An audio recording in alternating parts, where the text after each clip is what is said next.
പ്രസാദിനെ എടുത്തു കളഞ്ഞത് അമ്മയെ ഞാൻ ഡ്രസ് ഇട്ട് തുടങ്ങുന്നതിന് മുന്നേ ഞാൻ പറഞ്ഞല്ലോ, ഞാനൊരു പെൺകുട്ടിയായിട്ട് ജീവിക്കാൻ ആഗ്രഹിച്ചു എന്ന് പറഞ്ഞാൽ ആഗ്രഹിക്കുന്നുണ്ടായിരുന്നു.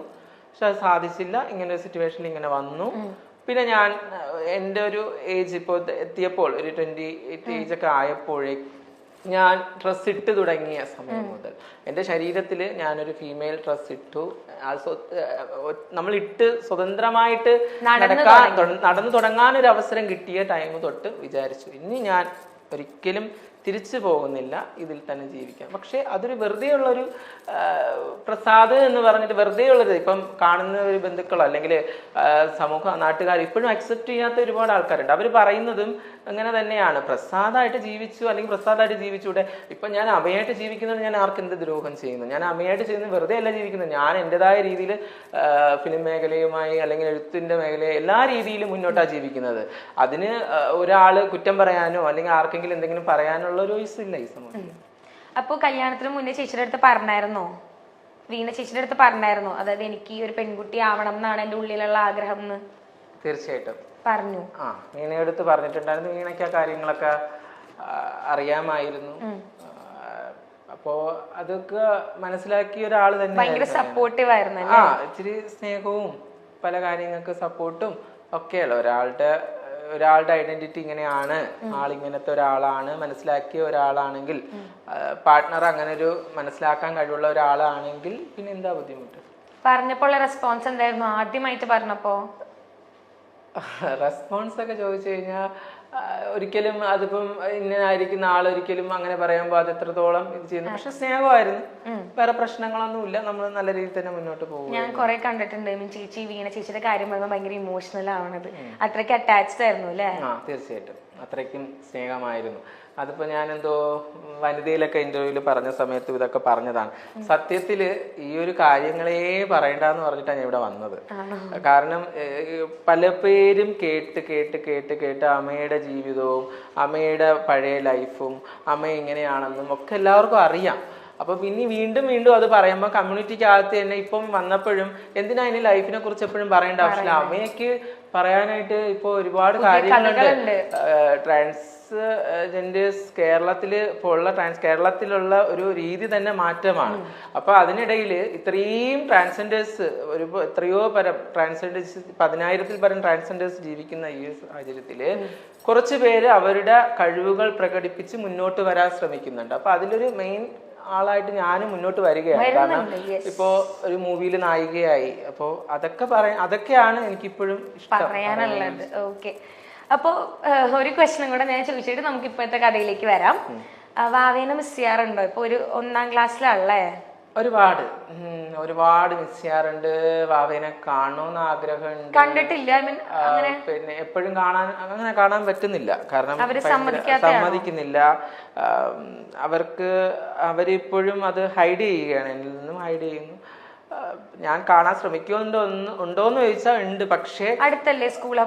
പക്ഷേ എങ്ങനെയായിരിക്കും അവിടെ നിന്നുണ്ടാകുന്ന ഒരു പ്രശ്നം, ഞാൻ കാരണം ഇനി ചെന്നൊരു ഇഷ്യൂ ഉണ്ടാകുന്നത്. ഇപ്പം ഒളിച്ചു മറഞ്ഞുമാണ് കാണാനൊരു അവസ്ഥ ഇപ്പോഴത്തെ സിറ്റുവേഷനിൽ. അങ്ങനെയാണ് എങ്കിൽ അങ്ങനെ കാണുക എന്നുള്ളതാണ് ഇപ്പോഴത്തെ. കാണാറുണ്ട് അങ്ങനെ. ഇപ്പം 1ാം ക്ലാസ്സിലാന്ന് തോന്നണല്ലേ? പേരെന്താ അവയുടെ? അതൊക്കെ പറയണില്ല ഒന്നും. വാവയ്ക്ക് അറിയോ? ചേച്ചീനെ അറിയോ? അറിയില്ല. അപ്പൊ അതില് സങ്കടമുണ്ടോ? 1.5 വയസ്സ് വരെ എന്റെ കൂടെ ഉണ്ടായിരുന്നു. അയ്യോടാ, പോട്ടെ, സാരില്ല. വിഷമായോ? പോട്ടെ, വരും, ഡോണ്ട് വരി. അതൊക്കെ ശരിയാവും. ഓക്കെ. അപ്പൊ ചേച്ചിയുടെ ട്രീറ്റ്മെന്റ് കാര്യങ്ങളൊക്കെ എങ്ങനെയായിരുന്നു? എവിടെ വെച്ചിട്ടാ ചെയ്തേ? ട്രീറ്റ്മെന്റ് ഒക്കെ അമൃത ഹോസ്പിറ്റലിലായിരുന്നു, എടപ്പള്ളിയിൽ അമൃത ഹോസ്പിറ്റലിൽ. ഡോക്ടർ സന്ദീപ് ആയിരുന്നു എനിക്ക് ഏറ്റവും ഇഷ്ടപ്പെട്ട ഒരു ഡോക്ടറാണ്. ഡോക്ടറിനെ പ്രൊമോട്ട് ചെയ്യണേന്ന് പറഞ്ഞേട്ടാ. നല്ല എല്ലാ സർജറിയും പുള്ളി നന്നായിട്ട് ചെയ്തു. പൂർണ്ണമായും ഒരു പെൺകുട്ടിയായിട്ട് നന്നായിട്ട് ജീവിക്കുന്നു. ഇതുവരെയും ഒരു പ്രശ്നങ്ങളും ഇല്ലാതെ മുന്നോട്ട് പോകുന്നു. അത് തന്നെ ഭയങ്കര സന്തോഷം. അപ്പോ സർജറി എന്ന് പറയുന്നത് വലിയൊരു ഘടകം തന്നെയായിരുന്നു.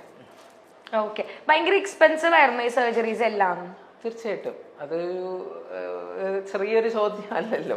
അത് വലിയൊരു എക്സ്പെൻസീവ് ആണ്.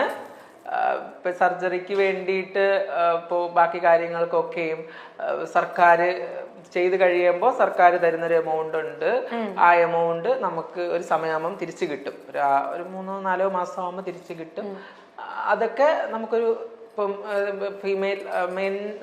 ഫീമെയിലിൽ നിന്ന് മെന്നാവുന്ന ആളിന് 5 ലക്ഷം രൂപയും ഫീമെയിലിന് 2.5-3 ലക്ഷം രൂപയും ഈ ഒരു കണക്കാണ്.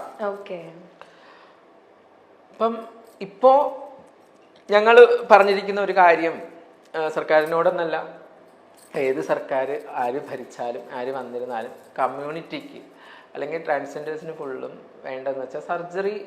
അവർ ഡോക്ടേഴ്സിനെ ഇപ്പോൾ അവർ പറയുന്നുണ്ട്, സർക്കാർ പറയുന്നുണ്ട്, ഇപ്പോൾ മെഡിക്കൽ കോളേജുകളിൽ അത്രയും ബ്രില്യൻ്റ് ആയിട്ടുള്ള ഡോക്ടേഴ്സിനെ വെച്ചിട്ട് ഈ ഒരു സർജറി ഹോസ്പിറ്റലുകൾ ഗവൺമെൻറ് മെഡിക്കൽ കോളേജുകളിൽ സജീവമാക്കാം എന്നുള്ള രീതി പറഞ്ഞിട്ടുണ്ട്. അപ്പം അങ്ങനെ ആകണം, അല്ലെങ്കിൽ ട്രാൻസ് ആകണം എന്ന് ആഗ്രഹിക്കുന്നവരല്ല അങ്ങനെയുള്ളവർക്ക് തീർച്ചയായിട്ടും അതുമായി കണക്ട് ചെയ്തിട്ട് സർജറിയും കാര്യങ്ങളിലോട്ടൊക്കെ പോവാം. അതായിരിക്കും ബെസ്റ്റ് ഓപ്ഷൻ. അല്ലാതെ നമ്മൾ സർജറി ചെയ്തതിന് ശേഷം ഫണ്ട് തരിക ഇതൊന്നും ഉൾക്കൊള്ളാൻ പറ്റില്ല. പക്ഷെ അതിന് പ്രാക്ടിക്കലി പോസിബിൾ അല്ല. കാരണം അതിനും കാരണം ഉണ്ടായിരുന്നു. ഒന്നുമില്ല, സർജറിക്ക് മുന്നേ ഇവര് ഫണ്ട് കൊടുത്തിട്ടുണ്ടായിരുന്നു, കാര്യങ്ങൾ ഫണ്ട് കൊടുത്തിട്ടുണ്ടായിരുന്നു. ആ സമയത്ത് ഇവര് ഈ പൈസ വാങ്ങിച്ചിട്ട് സർജറി ചെയ്യൂല, വേറെ കാര്യങ്ങൾക്ക് വിനിയോഗിക്കും. ഇപ്പം ഒരു ലോൺ എടുത്തിരുന്നാലും, ഒരു കട തുടങ്ങാൻ ലോൺ എടുത്താലും കട തുടങ്ങണമെന്നില്ലല്ലോ. ലോൺ എടുത്തിട്ട് അവരെന്ത് ചെയ്യും, അവരുടെ കടങ്ങൾ വീട്ടും, പിന്നെ എങ്ങനെയെങ്കിലും ഒക്കെ അടച്ചു തീർക്കും, ചിലപ്പോൾ അടയ്ക്കാൻ പറ്റാതെ ആയി പോകും. അങ്ങനത്തെ സിറ്റുവേഷനിലായി.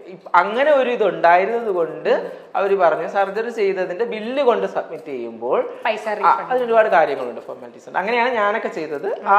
അങ്ങനെയാണ് ആ പൈസ തിരിച്ച് നമ്മുടെ അക്കൗണ്ടിലേക്ക്. നമുക്ക് ഓൾമോസ്റ്റ് എത്ര എക്സ്പെൻസ് വരും ഇതിനെല്ലാം കൂടെ? ഓരോ സർജറിക്കും ഓരോ എമൗണ്ട് ആണ്. ഇപ്പോൾ 3, 2 മൊത്തം എല്ലാം കൂടെ 9 ലക്ഷം രൂപയായിട്ട്. 9 ലക്ഷം രൂപയോ? അപ്പൊ ഭയങ്കര